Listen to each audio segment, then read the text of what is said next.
This is the Ask Faleskini podcast, where the modern economy is discussed from a skeptic's perspective. Mr. Faleskini helps you distinguish what is sustainable in our economy and what isn't. Not everything that glitters is gold, and not all mud is dirty. The podcaster Mr. Faleskini provides no-nonsense advice. He had it all, lost it all, went bankrupt multiple times, and is now attempting to come back from zero with sustainable growth. There are numerous coaches and preachers on the internet that preach about positive thinking and how life is all roses if you just care to see it that way. Well, Mr. Faleskini is definitely not one of them. We recommend you ask Faleskini to keep it real. He discusses the darker side of the current economic reality, the side that's more important for your personal and business finance. His first intention is to help you keep what you already have. Not to be a complete party pooper, Mr. Faleskini will also hint at the earning opportunities in the economy today. In order to please the almighty algorithm, please like, share, and subscribe. And now it's time to start taking notes. The mic goes to the podcaster, the one and only Mr. Faleskini. Welcome to the Ask Faleskini podcast with a guest. I'm proud to present Wesley Belden from Nashville, Tennessee. Wesley has diverse interests, from finance to astrophysics.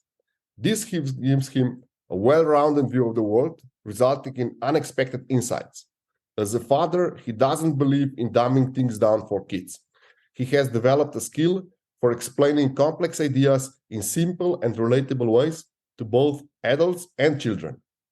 Wesley has worked in both the financial and entrepreneurial world, and he has studied sociology, chemistry, anthropology, and he has an MBA. He founded Raise Financial with a clear goal to change the way Americans build wealth. Without adequate capital, most Americans are sidelined from the greatest historical opportunity for wealth creation, the U.S. equity market. With Raise Financial, this is about to change. Wesley, please tell us more about yourself. What is your story? Sure. Yeah. First of all, thanks for having me here. I'm excited to be on the show and participate in this great conversation. A little bit about me. I've always been interested by so many things. I've always had these myriad focus. Always interested in learning something new and expanding something. And I kind of thought that was me trying to find my way in the world. But what I realized is I'm just a very curious person. And what really draws me, what really motivates me, is being useful, is helping people, doing service, improving people's lives, and inputting, using my energies to produce some positive outcome. And that was kind of the common ethos between my entire childhood and then the early onset of my professional career. And it took me a while to really understand and connect with what that really was, and why certain things that I did, usually for other people, were really the things that got me going. They got me really excited, that made me feel good. And so I kind of keyed in on that, and that was what kind of made me split from my traditional professional career in finance, and started breaking out into my own, on doing my own thing and figuring out ways in which I can use my my skills and my insights to really help impact people and improve their lives. At this point, I had developed a pretty good resume in the financial space. That's where a lot of my professional understanding and experience was. And I figured, hey, this is great. We live in a capitalist society. If I want to help the most number of people, being able to use that knowledge and use that information and help translate the world in the language in which it's written into everyday people, and help them get control of their finances and produce economic security for themselves and their families. Great. Would you share with us, because you have so many different interests, but you are still successful in every individual area that you set your goal to. For example, you studied so much different topics, and then you finish with a master's degree. Most of the people that are curious and are exploring so many different topics, they just can't get things together and finish anything. But you first finish with master's degree, then you're also doing so many things in business, but you're still successful in every endeavor. How do you focus? How do you find this energy? What's your secret? How do you get focused to do it, and just to finish things and to make it viable? Sure. I think a lot of it comes down to, there isn't necessarily always going to be a balance. Sometimes to win and succeed, you almost have to just kind of blow the rails off and just kind of dive into it. And, and then, when you start butting up against constraints, when you really are just running out of time or running out of things, then you got to start paring things down or prioritizing. But, when I was getting my MBA, I was working 50, 60 hours a week and going to school at night. And you learn very quickly that you have to prioritize your time. But you're also more productive. Sometimes the more that you have to do, the more you get done. And so it's kind of like almost easier to say yes to more and then have to pare back as required. But really, it's just figuring out what's important and, where you want to spend your time and how that needs to work, right? What's enriching you the most? What's keeping you on track? What does your 5-10-year plan look like? And what are the things that you're doing today, tomorrow, next week that keep you on that track? And then does that plan change as time goes on? If it does, then fix it. Like I remember, the beginning of every quarter in business school, they would hand out the syllabus for the course, and I would look at it and I would circle the things that I wasn't going to do. And you're looking at it and trying to figure out what you can, save yourself the time of doing without, what are the low priority things here that I can like cross off because either I don't necessarily need to learn that because I already know it, or it doesn't have that big of an impact on, your grade for the class. And so figuring out like what you can kind of clear out to then focus your energies on things that are more impactful. But there is no real answer except, I guess distinguishing between things that, you want to learn because you're interested in it, and then things that you want to learn because you want to be impactful and succeed in those spaces. I like to say I'm a it's the old adage, like it was a jack of all, master of none. I like to say I'm a jack of all and now a master of a few. And I think picking those few that are going to put you on that track, and then understand that being, a jack of the others is going to give you insights, which are going to make you more, I think, powerful or productive in those spaces in which you are, a master of, right? I mean, everything in life, if you have a little bit of knowledge, you can put things into context more. You can be more, you're just more grounded in everything. You can adapt to more things. You can see things from a different light. Also, if you have that type of personality where you're just really interested in things, it gives me energy. I don't know. It's what I like to do. Some people like to go golfing. I like to learn new things. Is there any book? For me, First Things First from Stephen Covey was paramount to start focusing and start shifting my focus from everything to the specific task I have to do. Is there a specific book that helped you? Is there a specific course or coach that helped you focus? Because this is a rare treat. So not many people are good in this. Did you have any? I've never really had a book that kind of helps me focus on this. Potentially, but I think it is that approach to curiosity. One of my favorite books was that book Sapiens by Harari, and it kind of shows how biology and over time made us move into these modern creatures, and how we're essentially 200,000-year-old hardware running modern software, and just understanding what these things are. And I think what that gave me was a framework to look at how we look and feel in today's society, understand that there are, reasons for it, and some of them aren't necessarily aware to us. And that kind of gave me the permission to look at myself and look what I was doing and understand where society, ends and I begin. And that's kind of the idea of giving yourself an identity, understanding what that identity is, and then looking in to understand who that person is, where you're succeeding, where you're failing, where you want to be better. And then just using that to constantly look at yourself and say, what's working and what isn't, and then trying new things. You got to experiment, right? So this year I've stopped listening to, it's not self-serving. I've stopped listening to podcasts in the morning. And the reason behind that is I was kind of just being bombarded with information, and, it was kind of almost distracting. And so it was just, in the background. I love it. I love to hear the news. I love to stay up to date, but I wanted to try something new. So I stopped listening to podcasts in the morning, started thinking about my day, framing my morning, and setting myself up to be in a good headspace to then go into work and do things. And, had that not worked or that not yielded fruit, I would have gone back to it. But for me, it wound up being a very positive change. And so now I've folded it into my daily routine where, I'll listen to music in the morning while I think about my day, as opposed to, really listening to what's happening, in the international markets, or, what's been going on in the world. You make space for that elsewhere. Okay, great. I like when you're talking about framing. When we started communicating regarding this interview today, I looked into your business, Raise Capital, and having over 20 years experience in private banking, I was just amazed how Raise Capital addressed all of the issues at once. When I'm talking about all of the major issues is liquidity, so that people can move in and go out if they need to, and also flexibility, that they can adapt their monthly installment based on the paycheck they receive, or if they have additional money, they can just put more money in your product. And it's also a long-term product.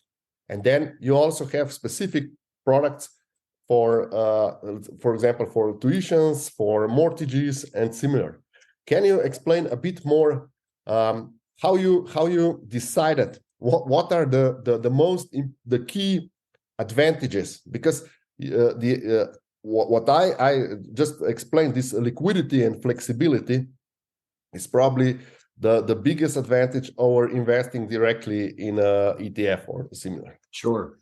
Yeah. So I have a long relationship with liquidity, and thinking about how that's important in different frameworks, both from the micro and macro perspective. My first job out of college, I was working for an investment firm, doing credit analysis and investing in portfolio management of subprime corporate bank debt. And so that was kind of that adjacent industry to the subprime mortgage-backed securities that blew up the economy. Basically, it was the same thing, but instead of home mortgages, it was subprime corporate bank debt. And so looking at this, I think an ill-spoken of byproduct of the way that those structures were was that there was no liquidity in the system. So when it got to a position in which people had to divest themselves of these assets or these investments, there was no liquidity in the system, right? Like, and that just scared, the SHIT out of me, like looking at this and realizing that, just because you want to sell something doesn't mean you can sell something. And this is kind of what, looking at it at the individual perspective, this is what happened to a lot of people that had put a lot of their investments into these homes. Then they now had 1, 2, or 3 or adjustable rate mortgages on. All of a sudden, their home value dropped because everyone was trying to get out of these things. Homes were being foreclosed on. They were hitting the market. The home value was going down, and now the home was worth less than what you owed on it. So obviously, the smart financial decision there is to walk away and take the credit hit. Because you're now underwater on it. So looking at this and understanding how liquidity has all of these, important features in it, that was always an important thing to me. Okay, so that stuck with me, that resonated with me. I scrolled it away, I buried it deep down inside. And then going forward, after we began building out our products, our first product that we built was Scholaraise, which is a collaborative crowdfunding college savings application. And the reasoning behind this was today's young parents, they don't really have the resources to invest in a college savings fund. They're trying to hit their, they're trying to pay off their own student loans. They're trying to, hit their employer's match on their retirement account. They're trying to save money to buy a house. Putting money into a college savings fund for an expense that may or may not occur in 18 years doesn't really fit in their stack of priorities. And so we looked at this and said, how can we take this product, which we know parents would like to be doing, but they can't fit into their budget, and how do we make it to where it does make sense for them? And what we did with that was we said, what if we made this shareable? So it's super easy for you to create this account, but you're not responsible for funding it. You give permission to your friends and family to fund this account. So instead of buying onesies, toys, so on and so forth, they put money into this account, it gets invested, and then it grows tax-free. To put that in perspective, the average 529 college savings fund has less than 1% of all dollars in it have been contributed from a friend or family member. And our plans, that number is 40%. So we've really created something where these plans now exist. They're invested in growing where they would not have existed before. And they have money in them that would not already be in them. It would be wasted on Legos or onesies or things like that. So that was kind of the kernel of the idea of how can we look at this audience?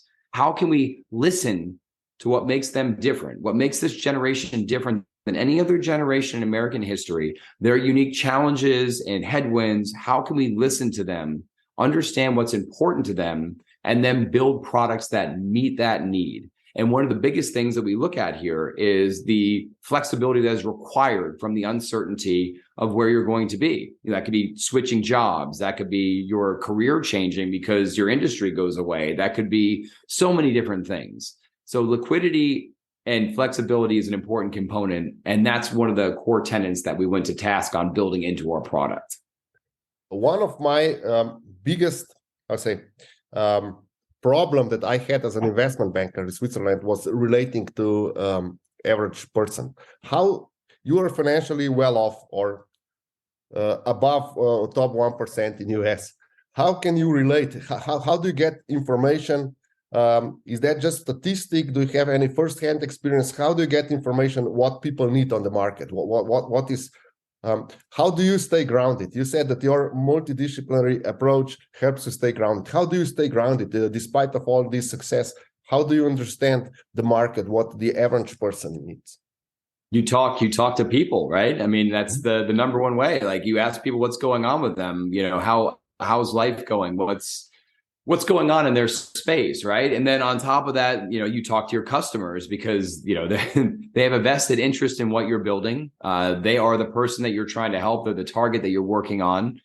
We also have a thing at Scholar Raise and Raise Financial where everyone in the company at some point jumps into doing customer support. So you'll have like a shift where any customer support ticket that comes in, it's your job to figure it out, to work with that customer and to help them through it. So that gives you, this. And this is everyone from our development staff to, our marketing team to myself. And what this means is their problems become your problems. And now you want to figure out how to fix that problem. And, because you want to get it off your plate. You want to fix your problem, which means you want to fix their problems. So you make their issues, quite literally your issues. And at that point, you're incentivized in the same way, right? And that incentivizes us to fix those things and to move through that. But the answer is people will tell you what's going on in their lives if you ask the right questions, and staying connected with that and organized with that. I mean, I'm further in my career, but, I was that person years ago. And I thought about it and looked at it and I got lucky. I showed up for work every day. I made some good decisions that I didn't know were going to be good decisions. But, the reality of it is it's not that far in my rearview mirror. You understand what it means to be, a young person trying to find your way in this world, thinking about the future, what you want out of life, how you're going to take care of yourself and ultimately your family someday. Okay. What I would like to know is your take. Most of us from Generation X is well off financially, or we have some kind of way to get there.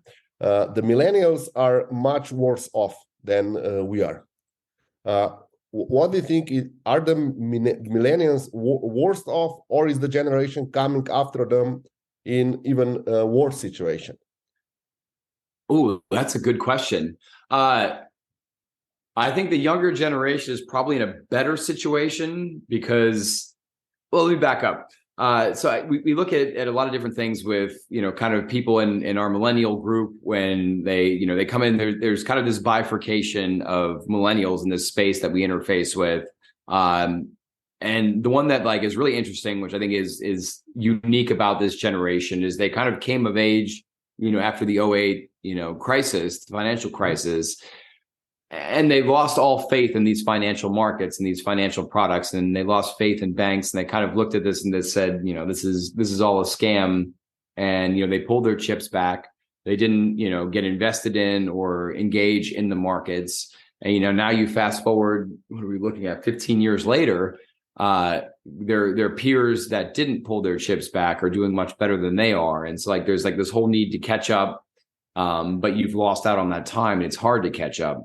Mm-hmm. So I think that's one of the unique millennial situations. Other things that are going on that are kind of impacting both millennials and, is it Gen Z after that, are kind of the same thing. We're looking at the fact that, since the 1970s, productivity in this country has skyrocketed, but at the same time, wages as adjusted for inflation have not increased at all.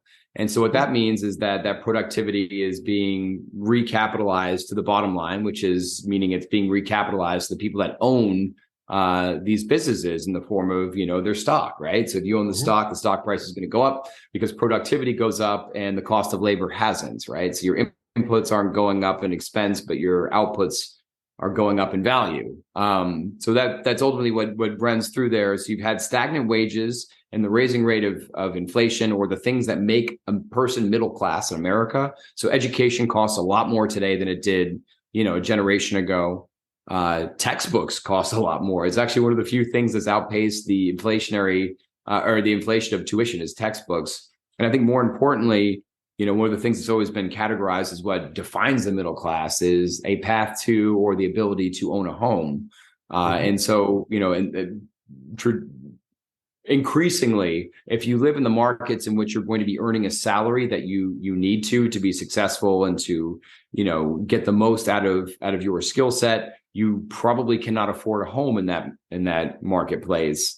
What's more is maybe you don't want to, because, if you own that home, now you're tied to it and it reduces that amount of flexibility. And then you also look at, what's been going on more recently with the raise in mortgage rates. Just increasingly becomes unlikely that you're going to be able to own a home. That was always kind of one of those really big things of previous generations that backed people into a large appreciating asset over a long period of time. And then the addition, there was kind of that floor where no matter what happens, you're not going to be on the street because you own your home. So all these different things, like the cost of just living, whether it's rent or your mortgage, that stuff has really skyrocketed. The things that help you upwardly mobile or worked upwardly mobile in different generations are less important now or more expensive. But what that means is we just need to be more creative about what we're doing and where we put our energies and how we work this problem, right? So, but yeah, I don't know. I don't know who's worse off. I don't think there's anything wrong that can't be fixed with what's right, and I think it's just kind of a refocusing and a re-effort of really trying to understand the problem and how you can make it suit you. So if I understand correctly, every generation has its challenges, but also its advantages. So every generation has its challenges for sure, but this one seems a little bit different, like in the sense that, a 30-year-old today in America, for the first time in the history of America, is doing less well than their parents when they were 30 in aggregate. And that's like a staggering, that's like the breakdown of the American dream in the sense where it's like, that was kind of the compact, like every generation in America gets a little bit better, it does a little bit better. And this is the first time that's ever happened. It's a sobering statistic to look at. Yeah, but do you think that is just if you look at the averages and statistics, but Sure. if we look at the top performers are much better off than they were like 10 years ago. If we just look at Elon Musk, the value of Tesla has just skyrocketed, even if the price is going down now. But that's getting back to this. That's getting back to the same token that the economy as a whole has grown, right? We're producing more stuff. Our productivity has gone up. Our economy is strong, but where that's, being allocated is what's causing that differential, right? That's why it kind of bifurcates at the top. But yeah, being at the top is it's a lot different now than it used to be. The top is yeah. The economy has grown, but it's concentrating at the top. That's 100% right. So working in financial institutions, I'm sure you have opinion on the following question I would like to ask you. Should financial institutions be local, national, or federal, or even global? Because in the olden days, we had our bank officer that knew us in person. Usually we were on a first name basis with him. He knew our credit. He knew our assets. So, and it was, everything was, I'd say, much easier, much more personal. Right Sure. now, every financial decision from financial company is almost purely based on credit score. What do you think about that? So, I mean, I think there's a place. This is a great question. First of all, I think I always tend to want to lean towards local. I think local is always a better place to be. When you spend money locally, that money stays in your community. It makes your community a better place to live. It means your neighbors are doing better. It means that the people that you interface with, whether it's standing in line at the post office or dropping your kids off at school, they're happier, more productive, and doing, better. Like that's win, win, win all around. I think if you can inject your spending into your community, it may not be the least expensive place to spend your money, but it's going to be the most impactful, I think, for you, your family, and of course your community. But when it comes to finances, I think understanding that there's places for all of those things, right? Like I like that, my American Express card is international. It makes it easier when I travel. But if I'm going to take out a small business loan, if I go to my credit union around, the corner from, my house, who knows who I am, we go to the same church, or, we know each other from these different things. There's more degrees of contact and point that he can then use to assess my credit worthiness or my risk level. Right. I mean, there's all kinds of ways to, and I think that makes them more comfortable. It makes them understand what's happening. You're a face instead of a number. Right. And that's, I think anytime that there's a high impact decision like that, which, I mean, there's so many risks and factors that go into getting a business loan, right? Or a mortgage, or these different things, that any more color or texture that you can have around that person, I think is always going to give you a much better, insight in the credit worthiness of that individual endeavor or, home price. So I think local is always better if you can do it. But there's also benefits of having kind of these global and international institutions as you work through it. But local, you can do it, man. It's the way. But credit scores, I mean, I take a lot of issue with credit scores. They kind of look at just these arbitrary things. There's so many ways to kind of game them. If you really want to focus on getting your credit score up, and like you got to ask yourself, like, is that really what is at the heart of what this number is trying to accomplish? Your ability to kind of game the system, or I think it doesn't take into account a lot of things. Also, you look at people that are just establishing themselves here, in America, like, I think in reality and face to face, they are very credit worthy, but their history maybe isn't there, and they're not credit worthy on paper. So, how do you do things like get a car loan? How do you do things like, rent a place? It's problematic. I think we rely way too heavily on these credit scores and not enough on getting to know the individual and understanding where that works. I think finding ways to scale that is really important. And I think that's a lot of local and community banks. Do you have global plans for raise capital, or is that just American thing for now? I mean, I think the more people we can help, the happier we're going to be. There's no immediate plans for that. I mean, I think we've got a pretty big challenge here. We've got a lot of headwinds and a lot of people to help in America. But we would love to someday, if it's required, if it's needed. And that again comes down to understanding people in these other markets, understanding, what's going on overseas, and figuring out whether or not we can find a way to deploy this product in a way that suits those needs and suits those customers and really makes them better off in the long term. But we would love to. So we covered that. Is that any, let's say, advice you would like to share with our listeners regarding how to go about building capital, especially entrepreneurs that have a huge fluctuation of incomes, especially in the beginning? You get a new customer, you get a lot of money, then you don't get another client for a couple of months, and you know all the stuff because you were an entrepreneur. How had chicken for lunch and feathers for dinner, right? Yes. Exactly. Yeah. And that's always a unique challenge, like understanding like how that works and where that goes.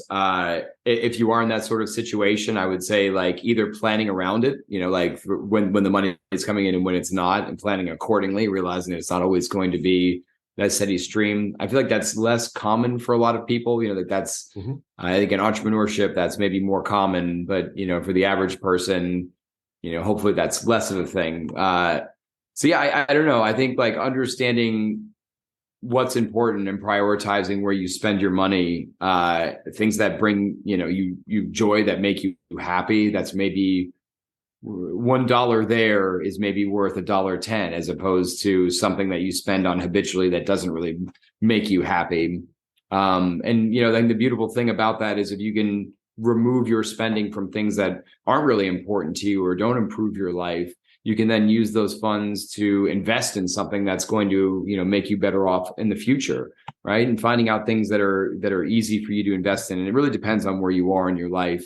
If you're pre having like a financial manager or advisor, like do basic things that scale easily, buy like a market-based ETF or like a target date, ETF, something like that, just to kind of get your money into something that's understood as far as a long-term investing axiom of basically spreading out, diversifying your funds. I don't know if you want to pick and choose stocks, do that with a little bit of your money and have fun with it. But when it comes to long-term investing, invest in things that are really boring, and then just kind of have your money sit.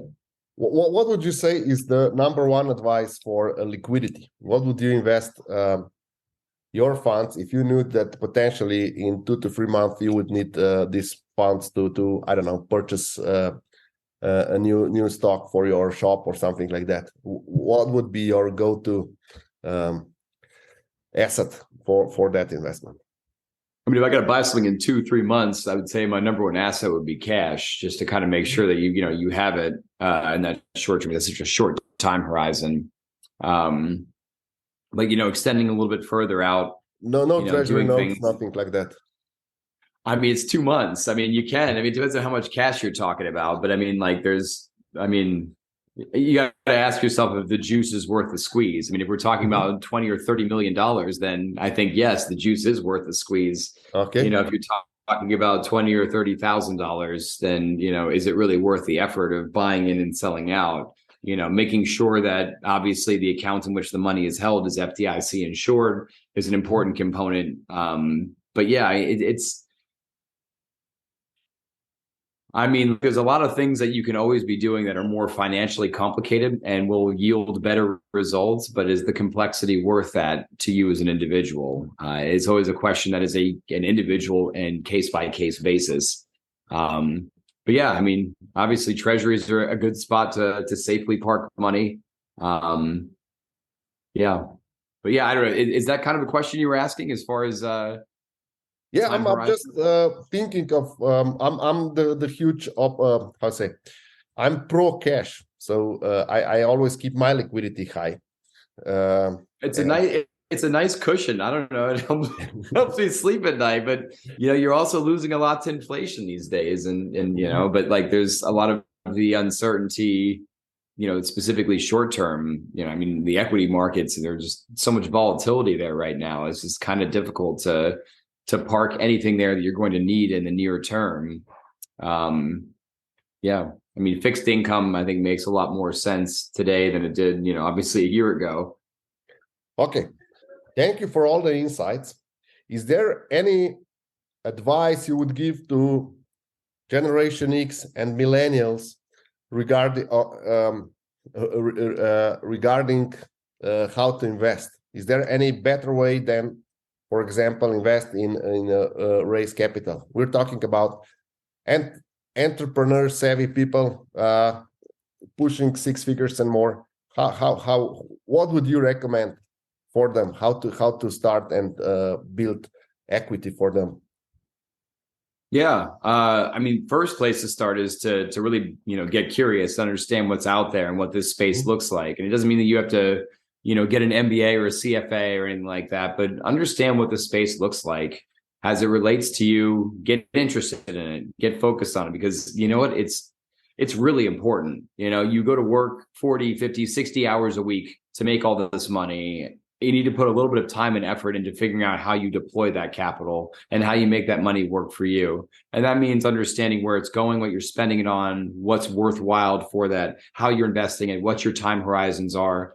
All of these things, I promise you, they are things that you can do. They are not complicated. They're not, overly, it's almost like the only wrong decision is not making one. And I think kind of sitting down, understanding what is meaningful to you, what you want, setting goals, and then getting through it. It doesn't have to be overly complicated. Just get to work, get to thinking about this, get to making decisions, learn a little bit here, learn a little bit there, talk to your friends about it, see what they're doing, talk to your family members, see what they're doing, normalize having these conversations, because that is the way that we are going to win at this stuff, is by understanding what's happening, what people are doing, and how we can do it better. And the reality of it is, it maybe is a little bit harder for us now than it has been for previous generations. But this is something that we are totally capable of doing, and we can win at, and we can provide the same level of economic security, growth, and aspiration that previous generations have had. Because you know what? The world is full of lots of tools. It's full of lots of things that you can use. It's full of lots of opportunity. We just got to get out there and really focus on it and make our choices and carve our path and, get to work. Thank you for all these great insights. Is there anything else you would like to convey to our listeners? Sure. Yeah, so I love sharing. I love sharing my insights. I also love hearing other people's insights. So if there's something that resonated with you that I said today, or there's something that maybe you disagree with, or you think I might be getting wrong, I would love to hear from your listeners. I would love to hear what their thoughts are on where I can get better, where I can understand more, how I can learn from them. Okay, I will include links to where they can reach you and raise capital and other ventures that you are involved with in the description. Thank you, Wesley. It was really nice having you on the podcast. And thank you for being my guest tonight. Thank you. This is a lot of fun.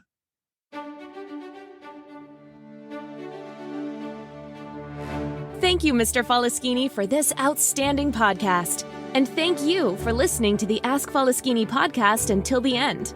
Mr. Faleskini would love to hear your feedback in the comments. And don't forget, if you want to know, ask Faleskini or listen to the Ask Faleskini podcast. In order to please the almighty algorithm, please don't forget to like, share, and subscribe.